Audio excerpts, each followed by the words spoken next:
Hey guys, thanks for watching and welcome back to Lovin' It on Phuket. In this video, we're going to take a really quick look at the sound features on the MIOPS Smart trigger. This is a follow-up to the review that I did on the MIOPS Smart trigger earlier this year. Because there's so many features and applications you can use with the MIOPS, it was very hard to put it all into one quick review. I know no one likes super long YouTube videos. So what I thought to do is make some of these videos based on specific applications, like sound or lighting. If you didn't get a chance to watch the review, you can view it by clicking the teaser card that's appearing on your screen right now. There's also a link in this video's description, along with an affiliate link to purchase or get more information on the MIOPS Smart trigger. There's also an affiliate link for a free 30-day trial of Adobe Premiere Pro, Adobe Photoshop, and Adobe Lightroom. For this demonstration, what we're going to do is take a picture of a balloon that's half full of water and half full of air while it's popping. If you've been researching the MIOPS at all, maybe planning to make a purchase, you've probably seen pictures of the balloon popping photos. Now the reason it's half full of water and half full of air is because you need the air in the balloon to make that nice pop noise. For this demonstration, I'm going to take the photograph outside. Normally you'd want to do it in a controlled environment where you would have the MIOPS fire off a speed light in a dark room. But because that would make a really poor video, you wouldn't be able to see anything, I chose to do this outside and use a really fast shutter speed. I'm using a Canon 6D Mark II with a 50mm lens. I have the aperture open to 1.8, my ISO is set to 100, and I'm using a shutter speed of 1200. I have my camera stabilized on a tripod. It's focused on the balloon that's hanging there. Now I need to connect the MIOPS to the camera using the cable that's provided. So once I have the MIOPS connected, I'm going to power it on.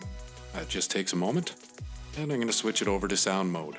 Now in sound mode, there's two options. There is sensitivity, which is how much noise is required to make the MIOPS fire, and there's delay. I won't be using delay in this video. Alright, so first I'm going to start with a low sensitivity. I'm just going to set it here on the MIOPS. And if this doesn't work out, I'm going to go ahead and increase the sensitivity and try another balloon. Okay, so we've got the MIOPS all hooked up to the camera. Are we good to go? We're good to go.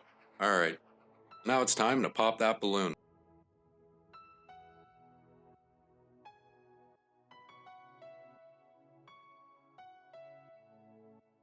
The worst part about doing this is I know I'm going to get wet feet. And we'll go over and check the camera. And it looks like my sensitivity was too low. There is a bunch of background noise because I'm outside. And because of that, the MIOPS did not pick up the pop of the balloon. So we're going to increase the sensitivity a little bit. Ah, shoot. Okay, so we're going to go back in and increase the sensitivity again. Alrighty, around 75 should do it.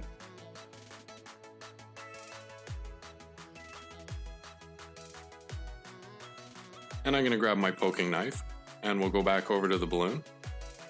That's what he gets for winking at me.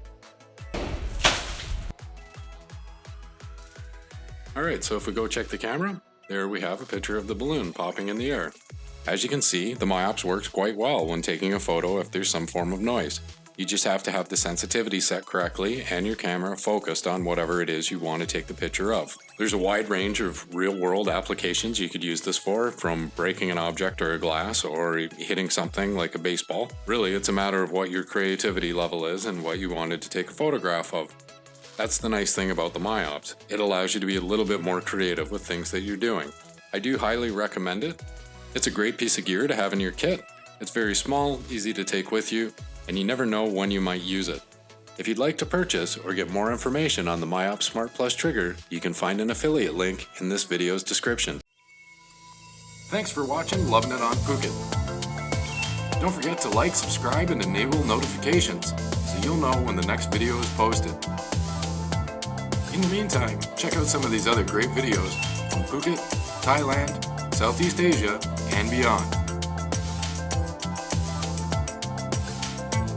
Happy traveling!